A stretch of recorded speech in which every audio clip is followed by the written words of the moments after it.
next presenter, Rakesh Reddy Jilele, Department of Oncology, Danvers Clinic, New Delhi. Good evening. My name is Dr. Rakesh Reddy Jillela. I'm working under Department of Immunotherapy, Denvax Clinic, Vasant Vihar, Delhi. Today, my presentation is on dendritic cell therapy with bevacizumab in the treatment of recurrent glioblastoma multiforme.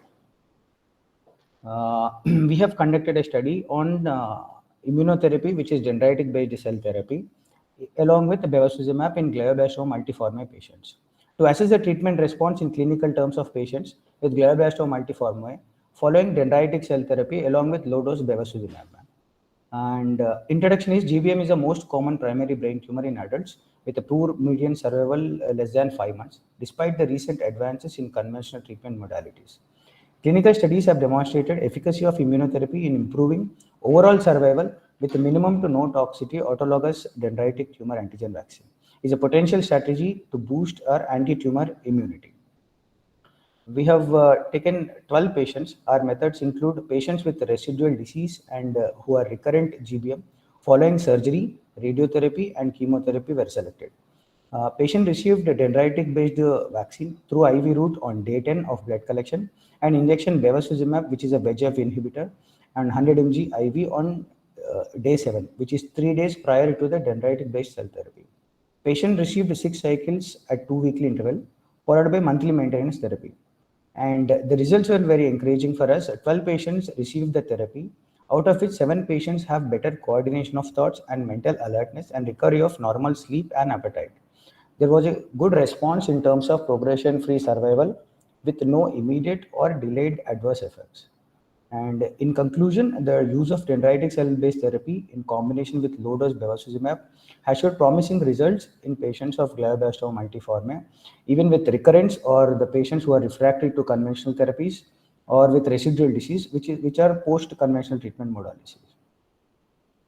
And hereby, I just want to discuss some of the articles which are published with similar data.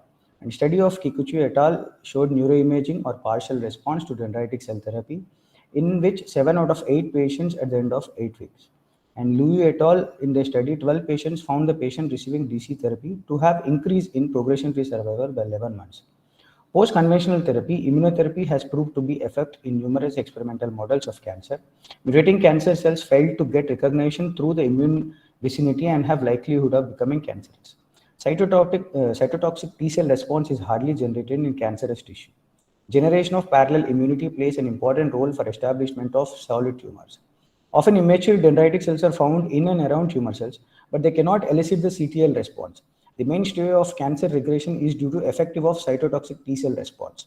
This is possible with generation of mature disease. We have succeeded in establishing the safety and efficacy of DC therapy in Denvax Clinic in New Delhi. As most of our patients are still on therapy, the survival data is yet to be established, and the clinical improvement is comparable with other studies. We plan to have a larger clinical trials combined with conventional therapies to make immunotherapy with the DCA standard practice in the near future. These are the references which we have similar findings with our study, and our Dr. Jamal A. Khan, who are a founder, and Dr. Sharmeen Yakin ma'am has also got 2 publications with relation to glioblastoma multiforme and carcinoma gallbladder. And this is a classical case example. A 57-year-old male patient has shown successful results both clinically and radiologically. This patient, diagnosed with glioblastoma multiforme in his left brain, came to us for dendritic cell therapy in July 2005. He presented change of personality, dementia, depression, off and on headache, slurred speech and swelling of right lower limb. The CT and MRI of brain revealed mass effect and contrast enhancement as well as surrounding edema. His biochemical and hematological parameters were within normal range. The patient was diagnosed with malignancy in March 2005 and subsequently underwent surgery with partial resection of the tumor, followed by chemotherapy, which he was undergoing at the time of presentation. His history revealed that his general condition improved post-surgery for about only a month, and by April 2005, he started showing signs of deterioration. He remained asleep for average 18 to 20 hours per day. He was slow to respond to verbal communications and during conversations also passes intermittently into sleep. His right lower limb swelling was indicative of release of proclotting factors commonly seen in active lesions of glioma. He had a history of occasional emesis, marked lethargy, occasional irritability, ataxia, and nystagmus. But after getting the dendritic cell vaccine, this is the image, first image shows, which is before operation. It is a CT image. The size was 44.2 mm, which is almost 4 centimeters equal. And one more MRI was taken after operation, and the surrounding edema and the residual remnants can also be seen in this image. After dendritic cell therapy, first dose, and the tumor started to shrink, and the post-MRDC radiation like necrosis in periphery have been reduced.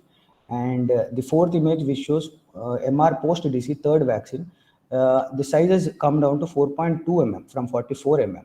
And the last scan, which is MR spectroscopy, which is taken after 3 doses of post-DC therapy, and the sizes have come to 2 mm. This is a size 2 mm size.